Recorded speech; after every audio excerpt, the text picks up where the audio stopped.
Bonjour à tous, j'espère que vous allez bien. Aujourd'hui, je vous propose une nouvelle vidéo sur Realty. Donc, j'ai pris les données du 18 septembre 2023. Donc, je vous propose ici je vais vous partager d'abord ma méthodologie. Donc, comme ça, vous saurez exactement d'où viennent ces données, comment j'ai construit ces graphes. Et en deux, on va voir du coup quels résultats on a avec cette méthodologie. Et en trois, en fait, on ira un peu plus en détail avec Power BI. Mais pour ceux qui n'ont pas trop le temps, voilà, juste en un, comment sortir les données, et en deux, ok, si on prend septembre, quelles sont les données clés.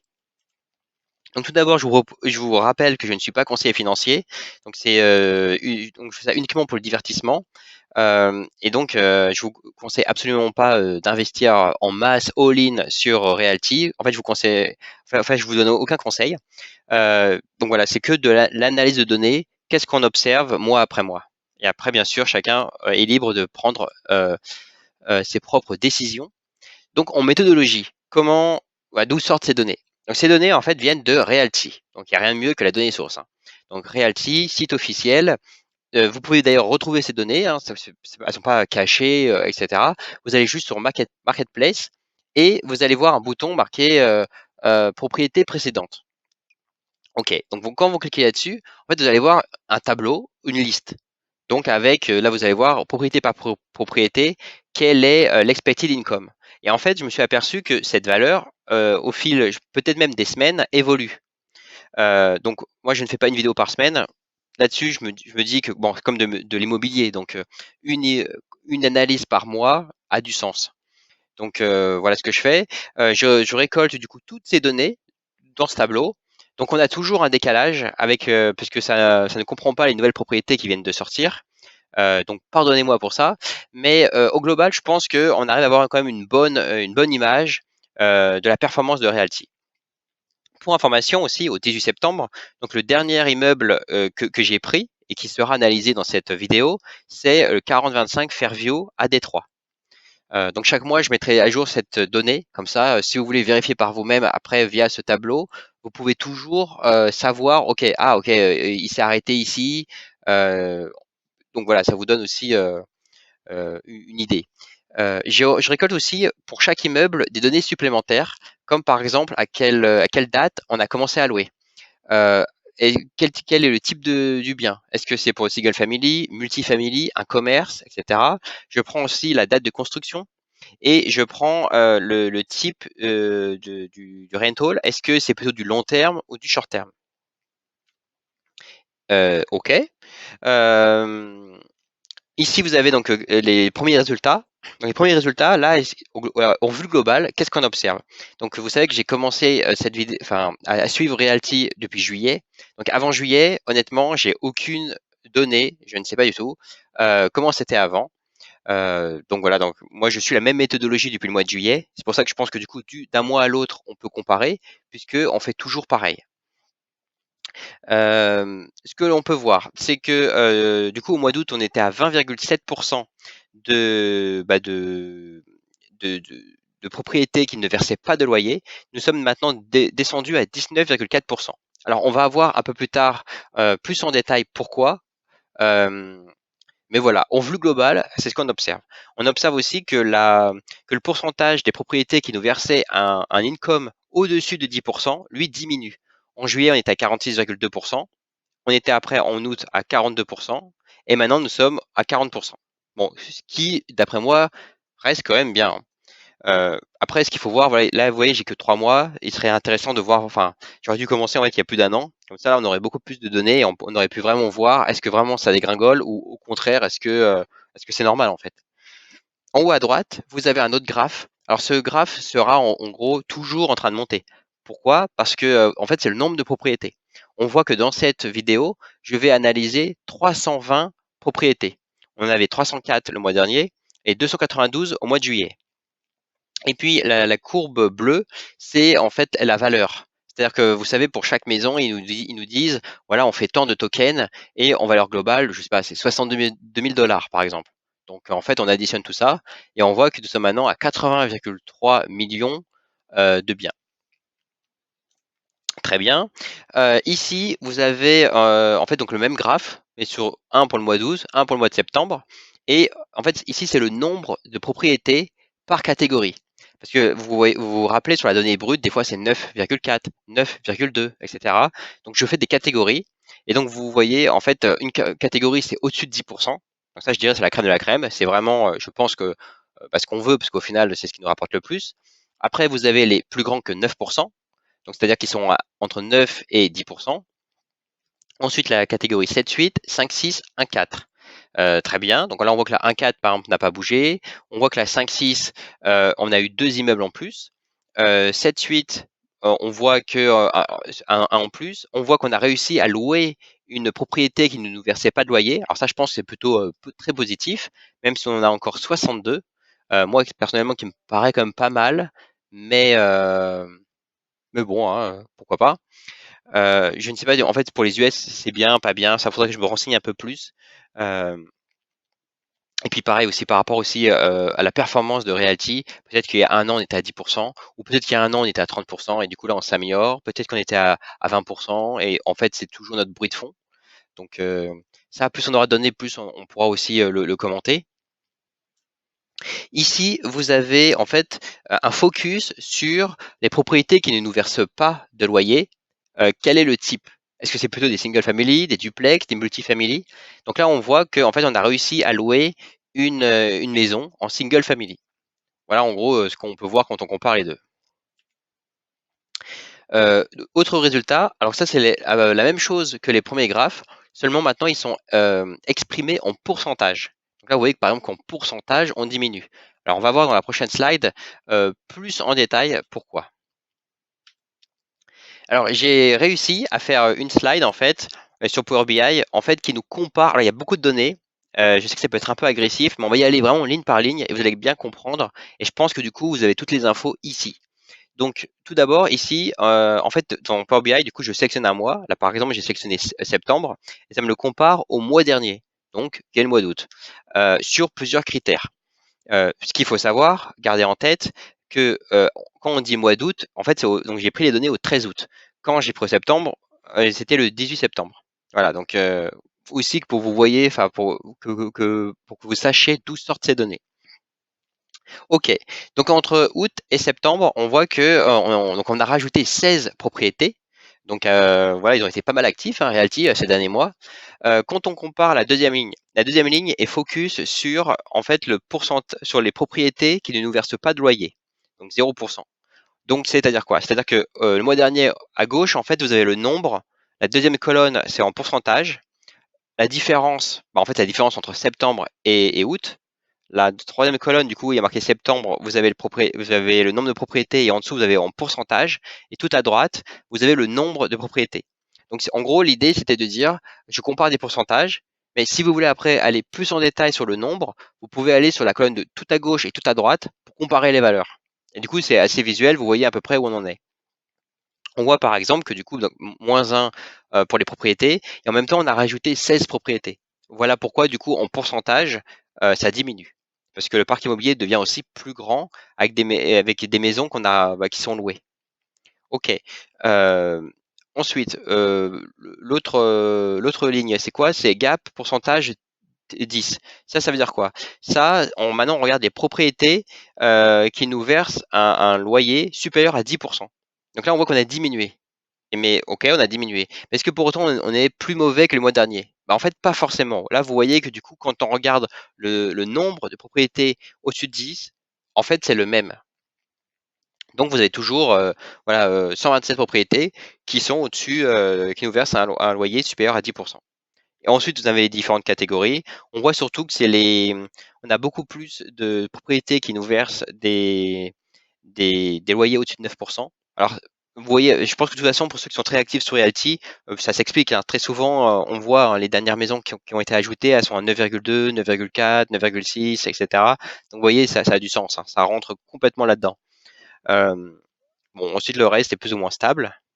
Dernier point que je voulais aussi aborder avec vous avant de passer à Power BI, c'est donc pour ceux qui utilisent Realty, vous avez dû recevoir cet email.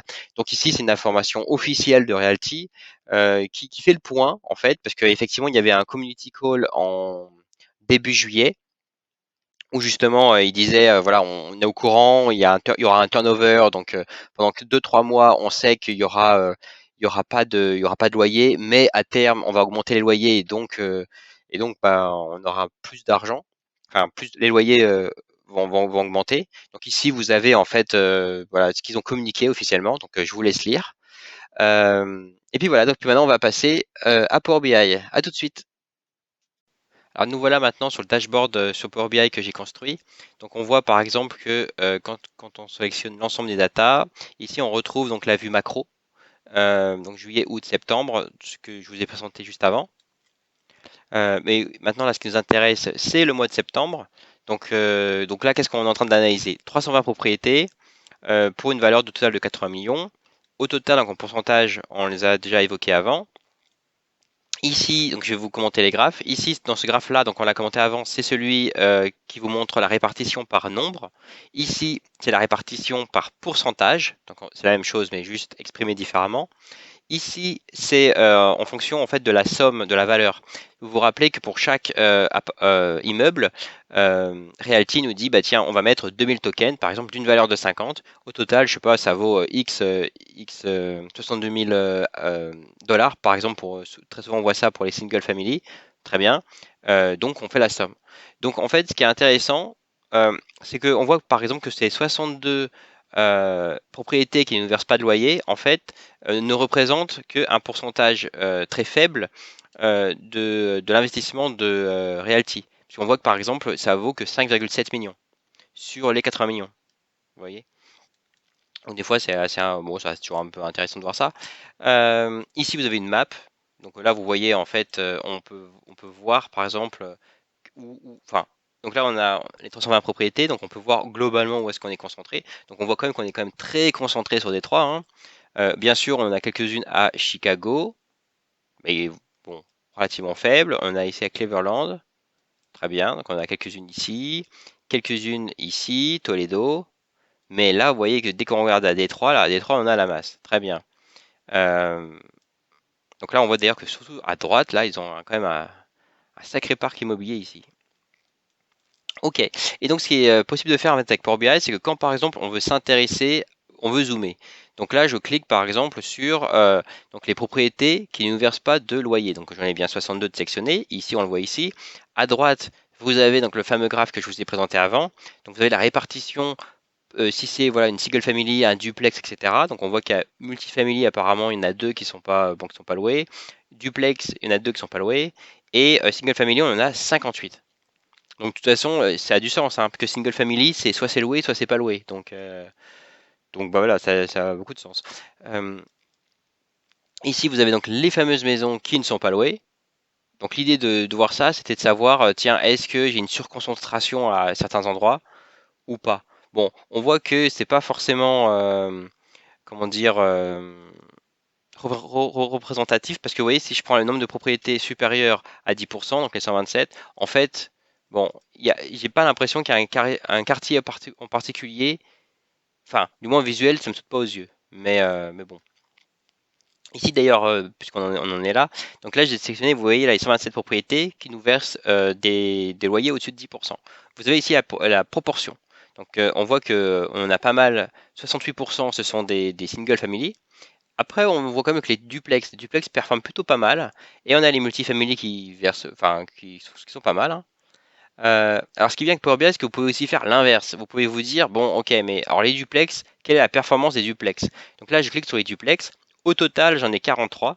Et donc là, ça vous montre, en fait, donc, donc là, on est vraiment sur les duplex, hein.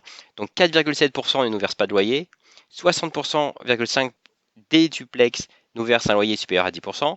Ici, vous avez la répartition par nombre, par pourcentage, par valeur. Ok, et ici, on voit d'ailleurs sur la carte où est-ce que sont situés ces duplex. On voit ici si c'est section 8 ou non. Bon, on voit qu'il y a une petite part, 14%. Ici, c'est pas forcément important. Ici, c'est par la date rental date. Vous vous rappelez, je prends la date à laquelle Realty commence l'exploitation, j'allais dire, de l'immeuble. Donc là, vous avez par année. Donc bon, ça ne veut pas dire grand-chose. Et ici, vous avez la date de construction. Donc on voit que principalement, c'était construit en 1901 et 1930. Ok, donc je pense que là c'est tout ce qu'on peut dire pour les duplex. Peut-être que vous voulez voir les multifamily. Multifamily, alors on a combien? On a 82 au total sur ce parc. Ça vaut 52 millions. Donc on voit quand même que c'est 5/8 de l'ensemble du parc. 2,4% seulement ne verse pas de loyer. 15,9% nous verse un loyer supérieur à 10%. Donc on voit que principalement on est autour de 7-8, 7-8, 9%. C'est plutôt pas mal. Donc là on retrouve bien les deux qu'on avait évoqués juste avant qui ne nous versent pas de loyer.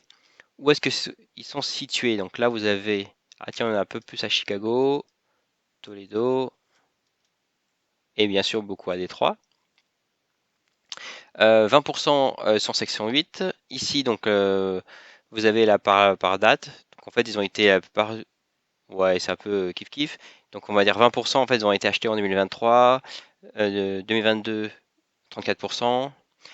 Et vous voyez quand est-ce que ça a été construit entre 1901 et 1930 et 1951 et 1980. Ok.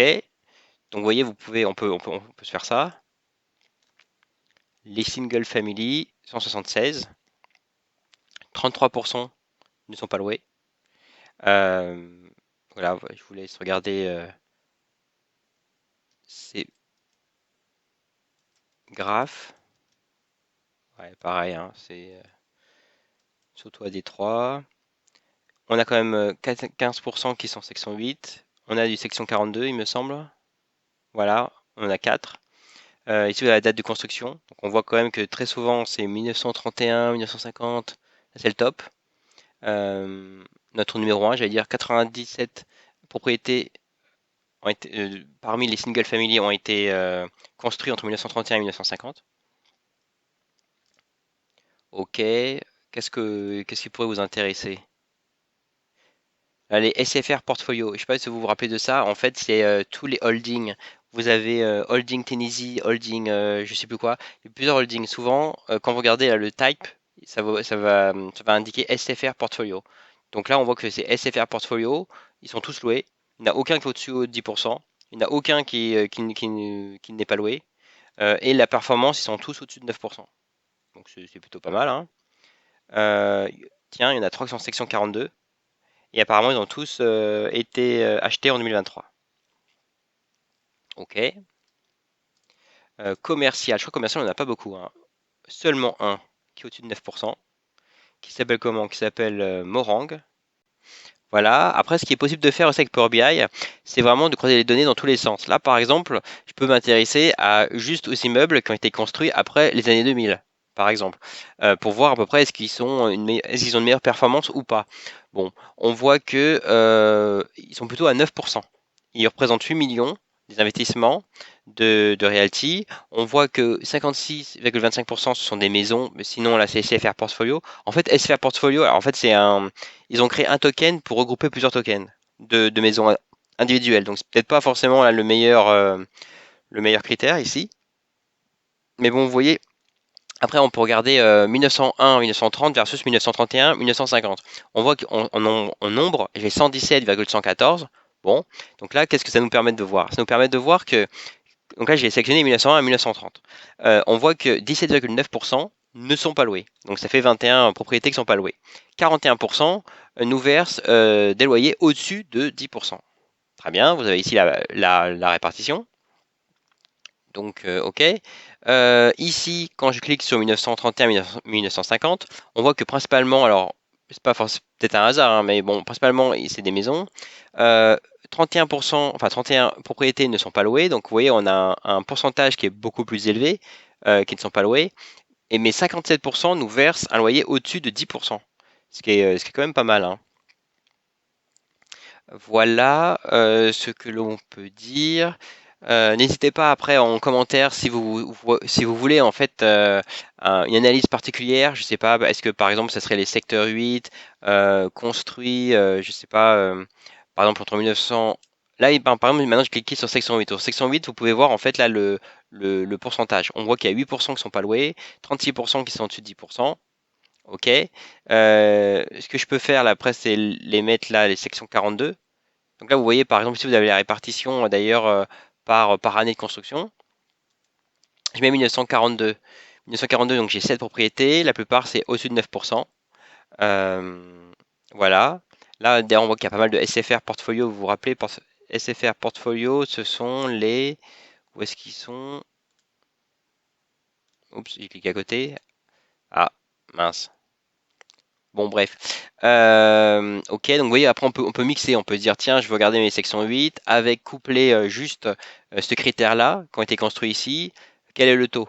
Donc, n'hésitez pas en commentaire s'il y a quelque chose de spécifique que vous souhaitez voir. Et donc, j'essaierai de faire pour la prochaine vidéo de vous le présenter. Ce qui a été créé depuis le mois dernier, c'est cette comparaison. En fait, il suffit de sectionner un mois et ça vous compare avec le mois d'avant. Donc là, par exemple, au début du PowerPoint, je vous avais présenté cette slide, septembre versus août. Donc peut-être qu'il vous intéresse, puisque du coup, dans le premier, dans la dernière vidéo, j'avais pas fait cette slide. Donc bon, voilà les données. Si vous voulez aller plus dans le détail. N'hésitez pas si vous avez des idées pour améliorer ce dashboard. J'ai pour idée après de comparer, ici je compare un mois versus le mois dernier, mais je souhaite faire après un quarter, un trimestre versus le trimestre précédent. Et puis après, je souhaite aussi comparer une année versus l'autre. Donc ça, je le ferai progressivement, puisque là pour le moment on a qu'un trimestre. Donc, donc voilà, on va y aller petit à petit. Voilà, j'espère que ça vous a plu et puis je vous dis à très bientôt.